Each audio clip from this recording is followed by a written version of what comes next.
वैद्यराज की दी हुई औषधि ने पिला दी है। अब महाराज सो जाएंगे।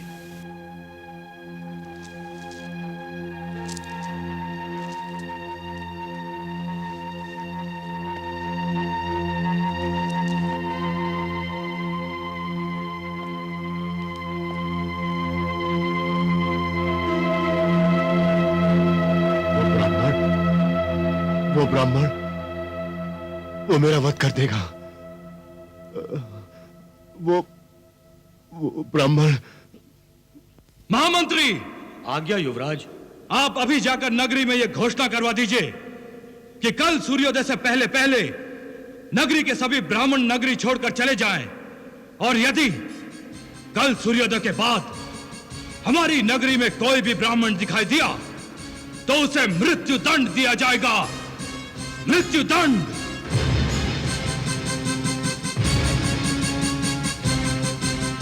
ये आप क्या कह रहे हैं युवराज? ये उचित नहीं युवराज। जानता हूं सेनापति, एक राजा के लिए ऐसी घोषणा करना अनुचित है, पर मैं युवराज होने के साथ साथ एक बेटा भी हूं सेनापति। महाराज कृतवीर्य का बेटा। मुझसे पिताश्री की ऐसी दशा देखी नहीं जाती। उनके मन से मृत्यु भय दूर करने का शायद यही एक मार्ग है। ना नगरी में कोई ब्राह्मण रहेगा और ना ही, और यदि कोई रहा तो मृत्यु दंड गुरुदेव, मृत्यु दंड।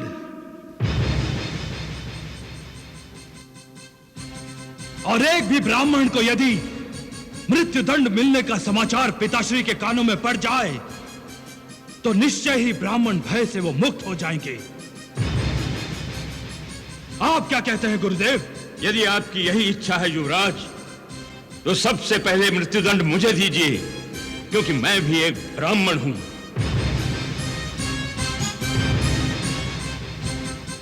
महामंत्री, युवराज की आज्ञा का पालन करो। घोषणा करवा दो कि कल सूर्योदय होने से पहले इस नगरी के हर ब्राह्मण को यह नगरी छोड़कर जाना होगा, अन्यथा उसे मृत्यु दंड मिलेगा। युवराज, सभी ब्राह्मण इस नगरी को छोड़कर चले जाएंगे, किंतु ये ब्राह्मण इस नगरी को छोड़कर नहीं जाएगा। यह गर्ग मृत्युदंड पाने को तत्पर है, किंतु यह नगरी छोड़कर जाने को तत्पर नहीं। गुरुदेव, यदि मेरी मृत्यु से मेरे महाराज का मानसिक संतुलन ठीक होता है तो मैं एक बार नहीं 100 बार आपका मृत्युदंड पाने के लिए तैयार हूं। हाँ, मंत्री को आदेश दीजिए युवराज कि वो ब्राह्मणों को नगर छोड़कर जाने वाली घोषणा के साथ यह भी घोषणा कर दें कि कल सूर्यास्त होने के उपरांत एक ब्राह्मण गर्ग को राजा की आज्ञा का पालन न करने के अपराध में नगर के चौक में मृत्यु दंड दिया जाएगा, क्योंकि यह ब्राह्मण इसी नगरी में जन्मा है। उसके जीवन का सूर्यास्त भी इसी नगरी में होगा, इस नगरी के बाहर नहीं।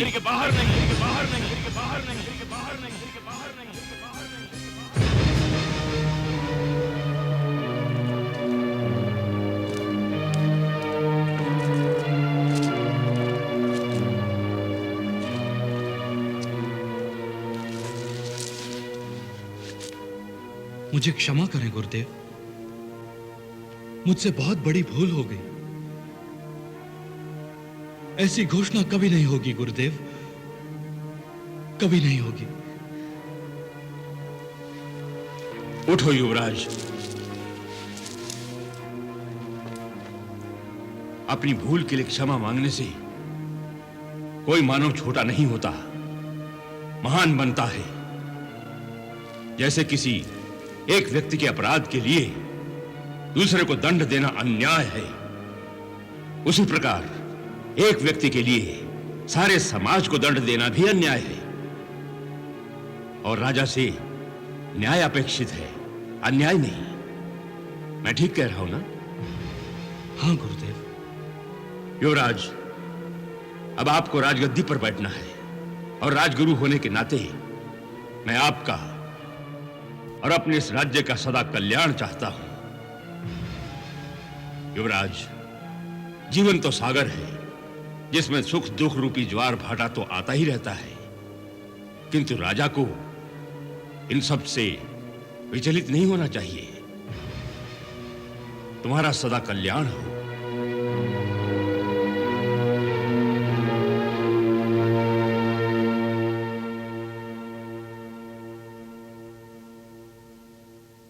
राजा से न्याय अपेक्षित है, अन्याय नहीं।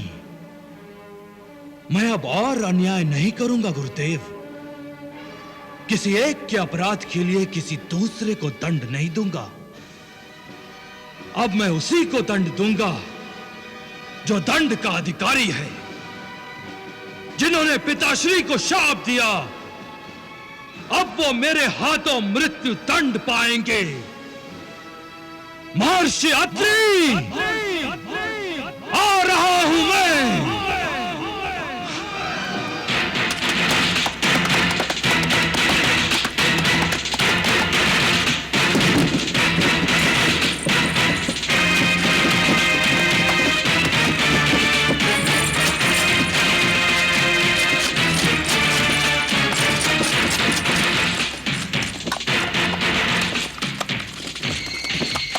नारायण नारायण नारायण नारायण।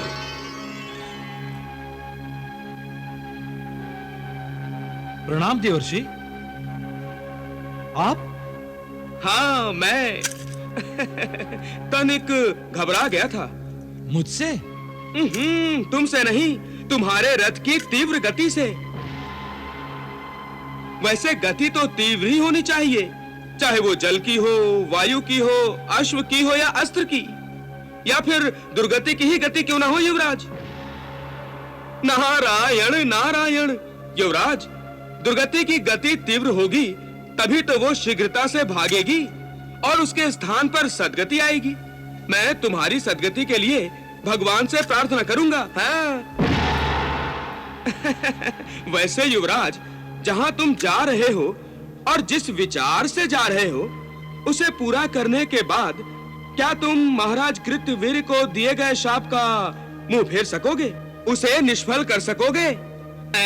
शाप का मुंह ना भी फेर सका, पर शाप देने वाले का मुंह अवश्य तोड़ दूंगा देवर्षि नारद। और इस बुरी तरह से तोड़ूंगा कि उसके मुंह से शाप तो क्या, सांस तक नहीं निकलेगी देवर्षि नारद, सांस तक नहीं निकलेगी। जाओ युवराज, जाओ जाओ भैये। मैं तुम्हारे शुभ कार्य के मार्ग में बाधा नहीं बनूंगा, किंतु प्रतीक्षा करूंगा तुम्हारे प्रतिशोध की ज्वाला के बुझने की।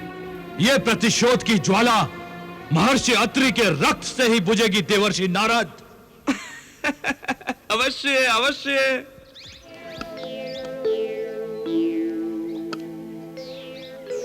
लाओ, पुष्प दो।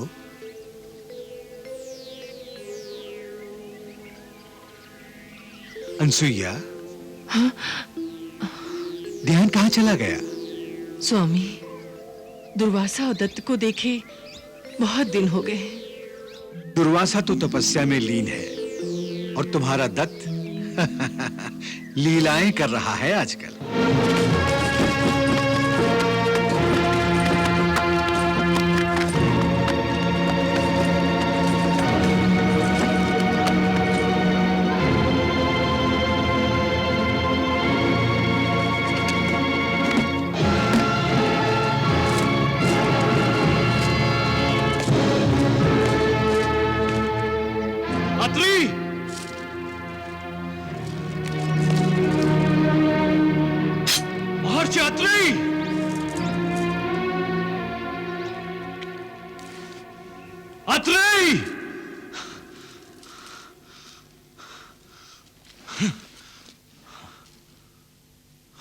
महर्षि अत्रि के आश्रम में अतिथि का स्वागत है।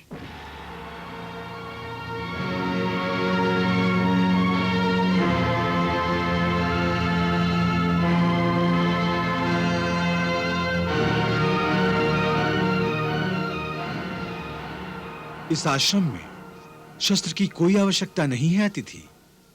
यहां शस्त्र का प्रयोग नहीं होता, अतः आप बिल्कुल सुरक्षित हैं। गौतम, आज्ञा गुरुदेव। अतिथि से शस्त्र ले लो गौतम, और ले जाकर सुरक्षित स्थान पर रख दो।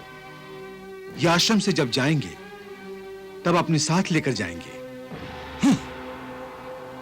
यहां आश्रम में पूजा केवल परमेश्वर की होती है, शस्त्र की नहीं। शस्त्र दे दीजिए।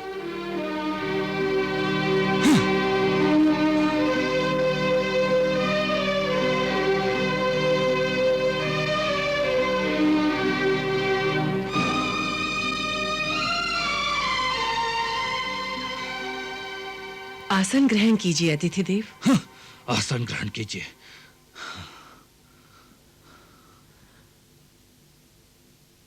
कहिए, हम आपकी क्या सेवा कर सकते हैं? क्या सेवा कर सकती हैं आप? आप हमारे अतिथि हैं, और अतिथि परमेश्वर का रूप है। परमेश्वर के लिए हम अपने प्राण भी दे सकते हैं। मुझे वही चाहिए। क्या? मुझे महर्षि अत्रि के प्राण चाहिए।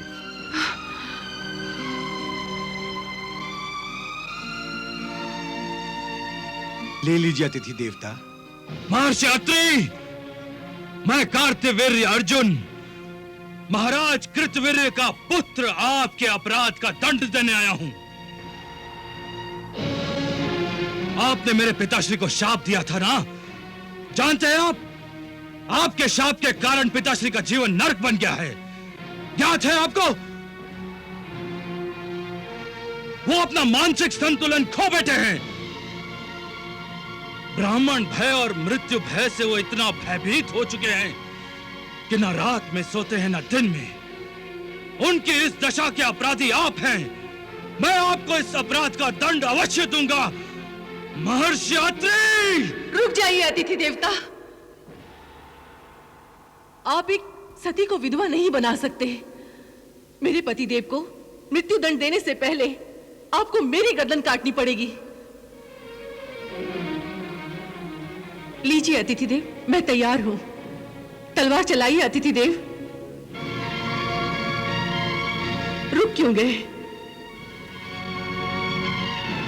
अतिथि देव, अपराधी मैं हूं, दंड मुझे मिलना चाहिए। नहीं अतिथि देवता, मैं सुहागिन मरना चाहती हूं। आप मुझ पर कृपा कीजिए।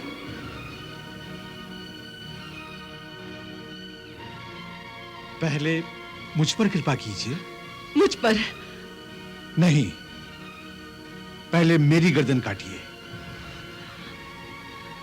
पहले मेरी, अन्यथा मैं आपसे पहले अपने प्राण त्याग दूंगी।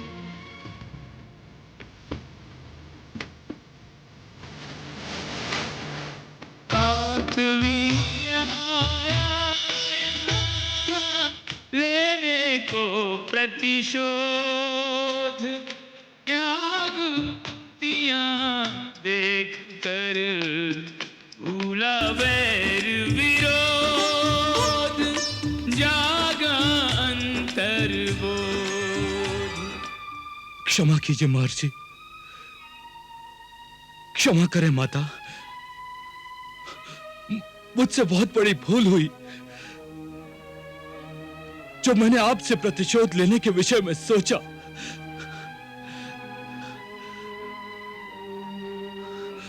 क्षमा कीजिए।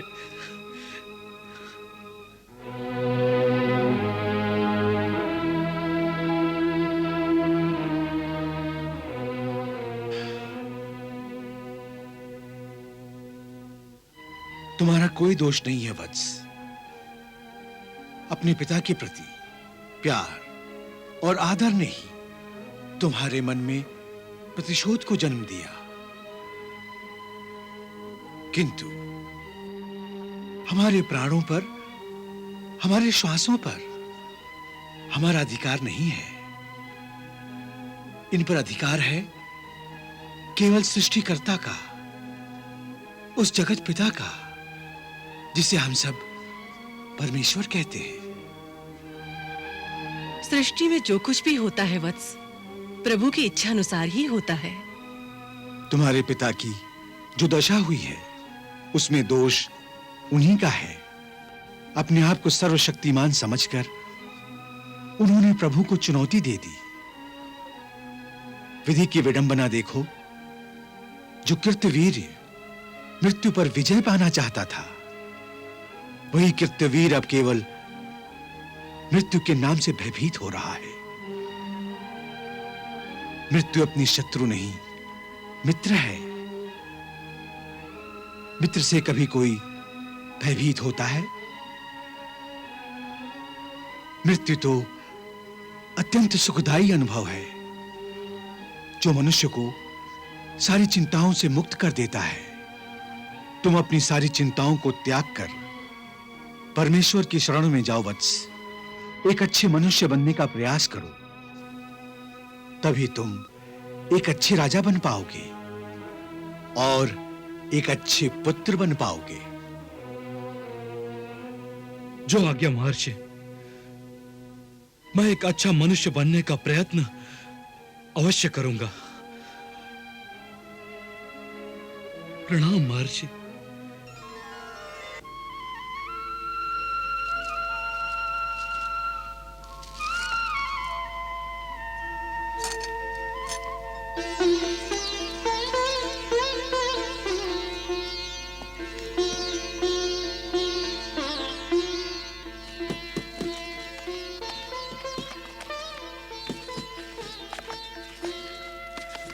नारायण नारायण नारायण नारायण। प्रणाम देवर्षि। कल्याणमस्तु। ऐ युवराज, अपनी प्रतिशोध की ज्वाला बुझाकर आ रहे हो? नहीं देवर्षि, ज्वाला बुझाकर नहीं, प्रतिशोध की ज्वाला में अपने अहम को जलाकर आ रहा हूं मैं। ये क्या कह रहे हो? ये क्या कह रहे हो युवराज? वो प्रतिशोध नारायण नारायण। हां देवर्षि, मैं जब आश्रम पहुंचा तो अपने प्रतिशोध और क्रोध से जल रहा था, परंतु महर्षि अत्रि ने अपने ज्ञान की ऐसी वर्षा की कि प्रतिशोध और क्रोध दोनों बुझ गए। कितना सत्य कहा था उन्होंने कि हमारे प्राणों पर, हमारी सांसों पर हमारा अधिकार नहीं है, परमेश्वर का अधिकार है। आश्रम जाकर तुम्हारे सारे पाप धुल गए युवराज। अब तुम में दैविक गुणों की उत्पत्ति होने जा रही है। तुम एक महान राजा बनोगे युवराज, महान राजा। देवर्षि, आप अपनी कृपा मुझ पर बनाए रखिएगा। प्रणाम। नारायण नारायण। चलो सारथी।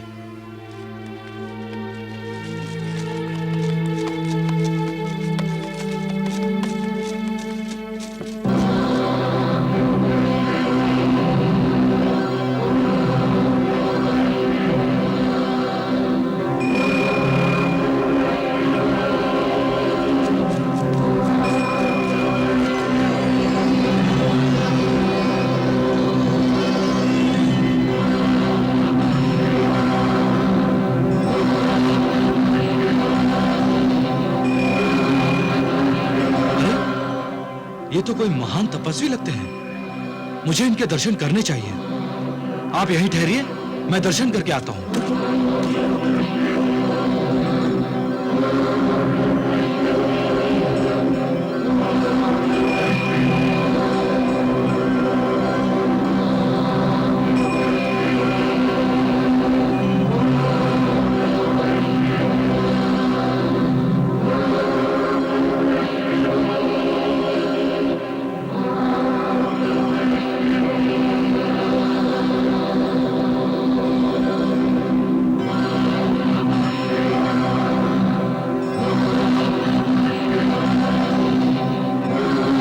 तेजस्वी ऋषि कुमार, कार्तवीर्य अर्जुन का प्रणाम। रुक जाओ अर्जुन, रुक जाओ अर्जुन, तुम किसे प्रणाम कर रहे हो? असुर राज दुर्जन, असुर श्रेष्ठ दुर्मति, आपको कार्तवीर्य अर्जुन का प्रणाम। तुम्हारा कल्याण हो। परंतु जो तुम करने जा रहे हो वो असुर जाति के कल्याण का नहीं है। ऐसे असुर कुमारों को प्रणाम करके तुम समस्त असुर जाति का अपमान कर रहे हो। ये आप क्या कह रहे हैं? ऋषि कुमार कितने तेजस्वी हैं, आप देख रहे हैं ना?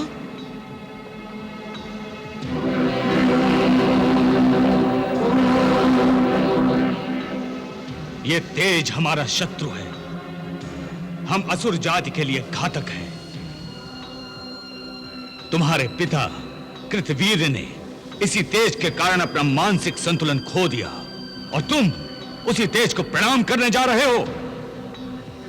तुम तो शाप देने वाले अत्रि ऋषि से प्रतिशोध लेने गए थे ना, क्या हुआ? उस ऋषि ने इसके विचारों का शोध कर डाला।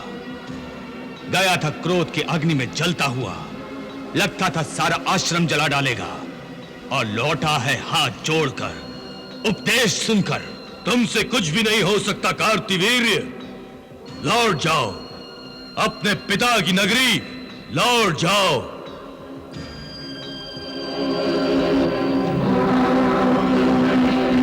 अब हम देखेंगे कि कोई ब्राह्मण असुरों को शाप देने की धृष्टता कैसे करता है। ब्राह्मण ही क्या, हम उस परमेश्वर का विनाश कर देंगे जिसके ब्राह्मण पूजा करते हैं। हाँ, हम जा रहे हैं शिव और विष्णु लोक पर विजय पाने।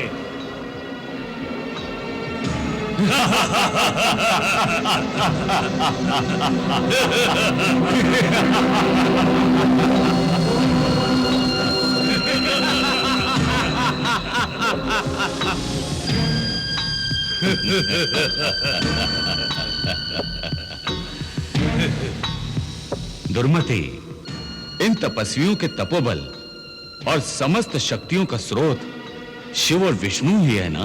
हाँ, क्यों? अगर हम इन समस्त शक्तियों के स्रोत का ही नाश कर दें तो? अच्छा विचार है भ्राताश्री।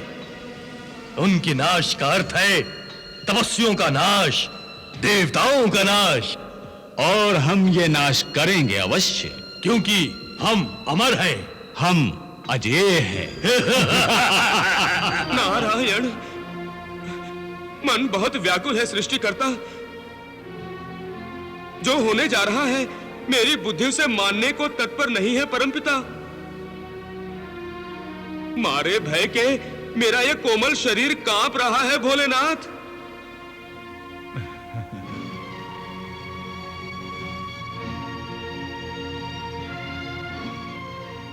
आप हंस रहे हैं, आप हंस रहे हैं।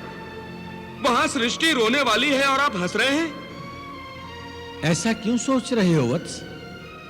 विधाता, मुझे लगता है अंधकार प्रकाश को निगल जाएगा। नारायण नारायण। हे परमपिता, हे भगवान विष्णु, हे महादेव भोलेनाथ, यदि इस छाया ने सृष्टि को हड़प लिया तो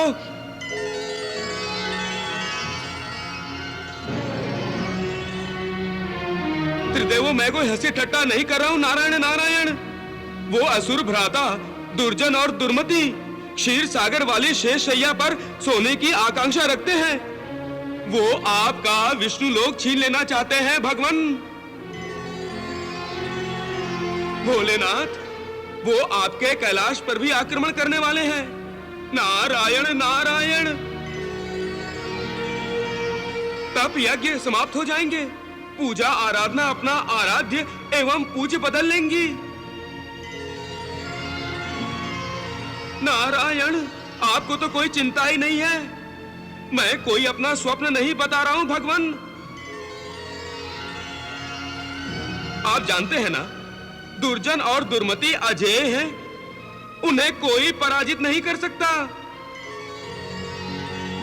कोई विनाश नहीं कर सकता उनका। पितामह ने ही तो उन्हें वरदान दिया है। क्यों विधाता? तुम सर्वज्ञ हो, सब समाचार रखते हो। मैं उनकी तपस्या से प्रसन्न हुआ, इसलिए मुझे उनकी प्रार्थना सुननी पड़ी। ओम ब्रह्मदेवाय नमः। ओम ब्रह्मदेवाय नमः। नमः। ओम ब्रह्मदेवाय नमः। ओम ब्रह्मदेवाय नमः। आंखें खोलो वत्स। हम तुम्हारी तपस्या से प्रसन्न हुए, वर मांगो। हे परमपिता परमेश्वर, आप हम दोनों को अमर होने का वरदान तो दे नहीं सकते। आप हमें यह वरदान दे विधाता कि हमारी मृत्यु हो तो केवल शिव शंकर के हाथों, और मृत्यु के समय महादेव कैलाश पर नहीं पृथ्वी पर हों। और महादेव उस समय जागृत अवस्था में ना हो। तथास्तु।